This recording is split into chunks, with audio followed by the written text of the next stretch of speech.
Sitting scout. I've got several. Softball question. She's like sitting there. Well, those are dangerous questions.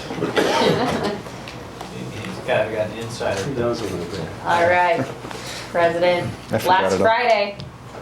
Yes. Welcome to Senate Chat. This is our last Friday, but who's counting, right? Welcome, media and those who are watching us over the internet. We're here to answer questions, and so please send them in. We'll take questions from the media and from Rick. Budget committee tonight, I'm assuming, be fairly brief. I would hope. I think, as far as I know, we've approved everything in our lists and both caucuses, and so that's the standard to go through there. I don't know if there's any surprise motions. I haven't checked with Senator over here to see if you've got anything secret you're going to try to get in. Maybe a couple, but minimal. Compared to other years, this has been actually, as we're sitting reviewing, pleasantly, I mean, as difficult as it was, I think this was helpful. So I don't think, don't foresee like tons of changes or requests for changes. Are there things still unresolved? Obviously, the 4 million, I guess, for bills. Kind of have to figure those out still, I guess. Whatever. Traditionally, they'll be done Monday, In the so that caucuses. those that are official bills that are tabled someplace, we can get them through and up. And that's one of the challenges when you do these, is it's all conditioned on the bill passing. So we can have funding for a project, and it could be Senate Bill 240 when it gets up on the board if it fails. Great quote. We don't have to spend all the money. Okay. What about things that are sort of structural changes? I'm thinking like SB 80 or what is it, HB, Anderson's bill, I think that's over here now. Will those just kind of They find determine their money. own fate? They find money from somewhere else. It's Yeah. actually just a transfer Yeah. of money, so that, yeah, they will, if they pass, they'll get funded. But they'll be funded internally. They won't be part of the budget. You won't be able to look Yeah. at the budget and see 80 million. for the Yeah. road for the water. Yeah. And I guess same is true of the Adams Coldford bill that we discussed yesterday. Right. Is he coming in to talk about the step bill, do you know? Okay. Any other questions you have? Stall for a minute. What do you got in caucus today? Boy, not much. Budget Lunch. again. We'll be going over that, see if there are any, gave everybody a chance to look at it yesterday, see if there are any questions. We'll probably do kind of a roundtable today where we just see kind of what items are left for everybody in the caucus, let them talk about what their big issues are. That's gonna be kind of it. We're kind of getting there in caucuses. Yeah, our caucus has been light. Been surprised. Today, you guys have passed a little more than 200 bills. It might have changed since I checked this morning. It was like 203. The legislature? The legislature as a whole has passed about 203 bills, give or take a few. You're going to pass close to that number in the last week. Is that a good way to do things? I mean, I know there's no really way to avoid that, but it does seem like the legislature is always back heavy, even if it's not that many. I mean, there's a lot of bills that get passed in the last week. And that's easy to explain because the first part of the session we spend in committees and move the bills out. Then we really don't have many committees next week. We're going to be focusing on bills on the floor. And so you get that, initially we've got to get the bills onto the floor, or onto the board. So it goes from little to big, and the committees go from big to little. And that's the dynamic that we deal with. But what about, and not that this is the case with every bill, but it does seem that towards the end of the session, several bills start skipping committees and just going straight to the floor. Well, and a lot of bills, more than ever, are getting now 2 committee hearings, and one in the House and one in the Senate. And there's very, very few bills that don't have a committee hearing. process for now, from here? I guess you said you're scrubbing the board tonight? No. Oh, okay. We have 25 more Senate bills that to address on Monday, and we'll be able to do that. Okay, all right, So I don't see us sifting or anything for Senate bills. all right. Senator Adams, your step bill got some debate today, and I'm sure you guys have all heard a lot about it.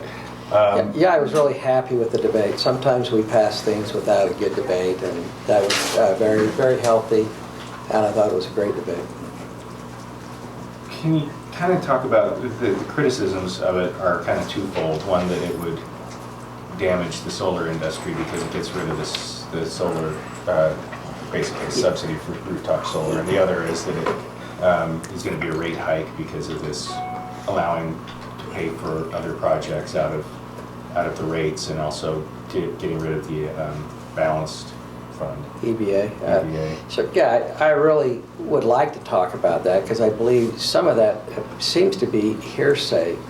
The only effect on the solar industry that I know of is there's a lottery that's held that affects a very, very small number of users that happens. I think Senator Harper talked about it, and I'm not as familiar with it as he is, but I think once a year. And it's open for a couple of weeks, and a very few people that are putting solar panels get a subsidy from Rocky Mountain Power. But I think there was concern that when we actually held Rocky Mountain Power off from a rate increase, that somehow that would affect the net metering rate case. But we excluded that out in the bill. And then with the amendment, we made sure that if they wanted to, they could expand that rate case to a full rate case. So I'm being told by everyone that I know, and again, I'd like to invite you to talk to Rocky Mountain because they probably know the issue even better than I do, but that it has really very little net effect on the solar industry. And I think Senator Harper said that too. There's rumors out there, but I just don't think they're founded. So if you find out it is, I'd be glad to know, and we've amended the bill. I think it was a third substitute also. We're on the third So you might be substitute. talking about a first substitute or Yeah, we're on the third substitute with or amendments. original bill. I mean, we've spent a lot of time with, if you remember, we ran a bill that helped Rio Tinto get into the open market 2 years ago. I was a sponsor of that bill. Rocky Mountain had some concerns with it. We passed that bill. So we needed to make sure in 115 that we didn't adversely affect Rio Tinto. We've been working on that. We've been working with a lot of the energy users. We've been working with business leaders. And we've been working with the Farm Bureau. They're all neutral on the bill. And like any bill, there's things that they maybe don't care about it, but there's a lot of things that they're fine with. And so it's been a real work in progress. And I think it's a good piece of legislation. The EBA is a real cumbersome thing. I mean, when you only get 70% of your return on the extra energy costs you pay, then you have to go back through and try to fight for them later. And there's every year. I was amazed in now I don't know the dates exactly, but in the 1980s there was a rate case. 5 years later there was a rate case. 2 years later there's a rate case. But since this EBA has been enacted, every year annually there's a rate case. And I'm thinking, this is crazy, this bureaucracy. If we had private businesses were put under the requirements that the Public Service Commission put with this energy balancing account, we'd have businesses moving out of the state. But since it's utility, we just inflicted upon them now. So what we did is we put a sunset on that because everybody says it may hurt, may raise rates. It's again anecdotal. So we're asking the Public Service Commission to do what they do best. And in 2017 and 18, give us a report. Then I hope I've got these dates right. It's a 3-year sunset, so I think that'd be 19. It actually sunsets, so to take action by the legislature to remove the sunset. So there's checks and balances through the whole system, and we're using the Public Service Commission to help us. But doesn't the EBA exist to kind of try to keep the utilities from overrunning costs? I mean, it's an incentive or a penalty, I guess, if they do overrun. No, the EBA existed to be able to take care of what I think it was put in place, and I'm not a great historian on this, but I think we had spiking energy costs. And the energy costs went up and down, and they were not consistent. So at times the utility would be forced to buy power that had inflated or deflated. And so they put together this balancing account so they wouldn't have to deal with that continually. But it's actually turned out, when they only allowed 70% reimbursement, to cause rate cases annually. And it's only been around for 5 years. And in those 5 years, rates have gone up more than any other period of time. And that, so if in fact, and I've asked the industry to give it to me, but the chart of our gas, our coal prices, our natural gas prices, and oil prices, and I wanted to see, and they won't give it to me. I haven't been able to get it, so I could compare that to electric rates, because I think all those energy costs have gone down, and our electric rates continue to go up since the EBA's been in place. So again, it's anecdotal information, but they haven't had a downward effect on rates. But isn't this going to have an upward effect on rates in as much as they're now going to be able to charge for projects that are not considered part of the cost of providing services and their profit? Absolutely not. It has nothing to do with projects. It has to do with an energy balancing account, how they buy power on the open market. The EBA has to do with the power purchases on the open market, which is beyond their budget. So I don't mean the EBA. I mean the fact that the STEP program, I guess, as I understand it, is that now they can invest money in electric vehicle infrastructure, clean coal, R&D. Great question, because the STEP program was enacted by the Public Service Commission, or the monies that are being used for the STEP program. They allocated them mainly toward rooftop solar in that lottery. And so what they did with that is they gave a discount and a subsidy to those few people to put solar panels on their roof. And then the Public Service Commission said, and Senator Bramble knows this even better than I do, you have to buy that power back at retail rates. So tell me, is it cheaper to produce power in a coal plant in price, or is it cheaper at wholesale rate, or to buy in the open market at wholesale rates, or is it cheaper to go buy at retail rates off of people's houses? And that's why rates have been going up, not because of the EBA. And so we're stopping that, so rates should actually go down, and we're redirecting that money. It's money the Public Service Commission already allocated. We're redirecting that money into clean fuel vehicles, at least part of it.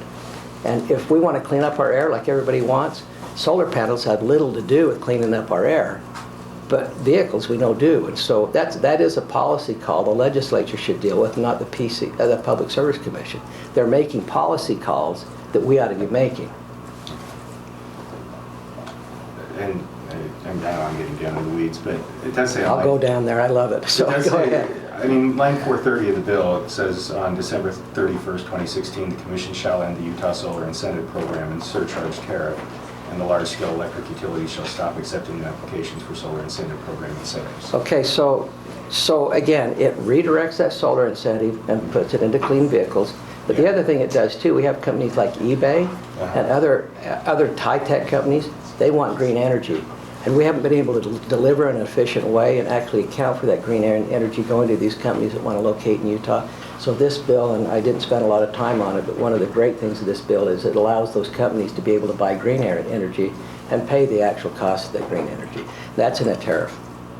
Okay. But it does, I mean, kind of going back to my first question I asked is that there were people out there, down in the rotunda today saying, solar, this is going to kill my solar, it's going to make it infeasible. And though that's great, as far as I understand, great hearsay. But it does do away with the solar incentive program. And as you said, takes that money and puts it But you got to understand, and Senator Harper spoke to this, I don't know the percentage, but it's a very, very small percentage of solar panels that are put on a house that get this lottery participation. Okay. And it'll have almost little effect on it. But if you talk to Representative Gibson, he's running a bill for a great solar company in the area, and if we don't settle as I understand it, if we don't settle the net metering case and run this bill, it will have an adverse effect on their business.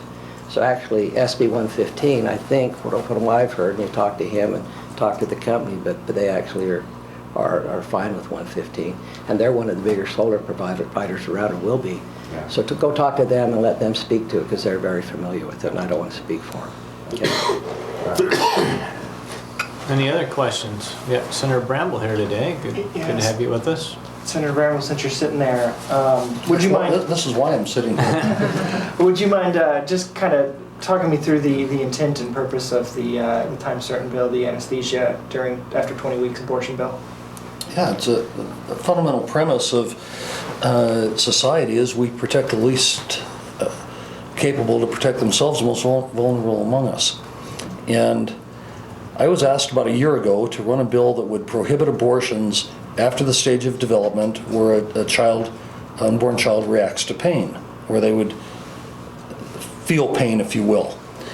And there's a lot of controversy. What does that mean, feel pain? So you can gauge the reaction of an unborn child to pain, just like you can gauge the reaction of an animal or whatever to pain.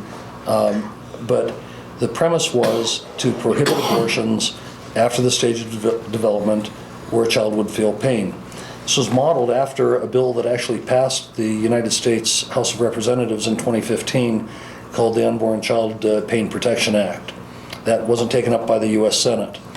Our counsel advised us that under a 10th Circuit case that the definition of the constitutional definition of a woman's right to have an abortion, to forfeit the life of her child, is viability. And that this would be prior to viability, therefore would be unconstitutional, but there's nothing that would prohibit us under the Constitution, because this doesn't prohibit an abortion, there's nothing that would prohibit us from protecting that unborn child from the infliction of pain by requiring anesthesia be administered to the unborn child prior to performing the abortion. You know, it's nice to call it a procedure. Let's call it what it is, taking the life of that child. And this would require the administering of pain medication to the child to prevent what has got to be a traumatic pain experience. That's the premise of the bill. Do you know, and this is a genuine question because I haven't really looked too much into it, does this have any unintended consequences for places that do abortions? I mean, is it harder to be able to provide anesthesia for these? You'd have to ask them. Look, the question of whether this prohibits an abortion, it does not.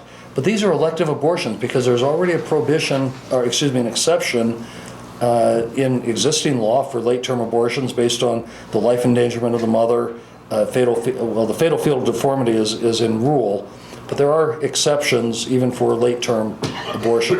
This bill has an exception for an abortion based on an emergency procedure for the woman, or if administering anesthesia to the unborn child would cause immediate endangerment of the woman's life.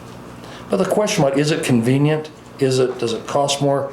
Look, you can weigh on the question of abortion. We heard this in committee. There was a lot of testimony about the mental anguish, the emotional trauma, the stress that a woman goes through in making that decision. And those are all valid concerns. And you weigh that against the physical pain and death of that child. And what we're saying is that if that child is experiencing pain at the time their life is forfeit, then we ought to have the humanity and the decency to protect that child from the infliction of pain. That's the premise of the bill. There was testimony in Congress that says that children at 20 weeks of development, somewhere between 1% to 5%, and I've got the statistics, you'll be hearing it this afternoon. I'll actually read from some of the testimony that was offered in Congress, that at 20 weeks, about 1% to 5% of these premature births are actually surviving. And so if they're surviving at that stage of development, certainly it's appropriate if we're going to abort the pregnancy, if we're going to kill the baby, if we're going to terminate that pregnancy by forfeiting the life of that child, we ought to protect them from the infliction of pain. This is what the presentation on the floor of the Senate's going to be. This is what the bill's about. Thanks. Any other questions? Questions from anybody, our viewers? We do have somebody who texted in. Okay. How do senators feel about the speech given by Mitt Romney yesterday at the University of Utah? What do they feel the effect is or will be? Did he give a speech? We were on the floor yesterday. I love Mitt Romney, so. I got to see the speech yesterday. Are you good? I think it'll have effect on a lot of people, but not everybody. If you're a hardcore Trump supporter, you probably disdain what Mr. Romney did yesterday. But hopefully, or at least, I think it'll cause some people to think about where they will give their support. So, I kind of wonder why he didn't jump in, so. Because he lose. We asked Senator Oberlin this yesterday, but you're supporting Donald Trump. Absolutely. What are your thoughts? My thoughts are I wish Mitt would run, so that's probably my comment, okay? thank you for the question, and thank you for watching us today. We hope everyone has a great weekend, and we'll see you on Monday. Anderson said to me she's never been to one of those.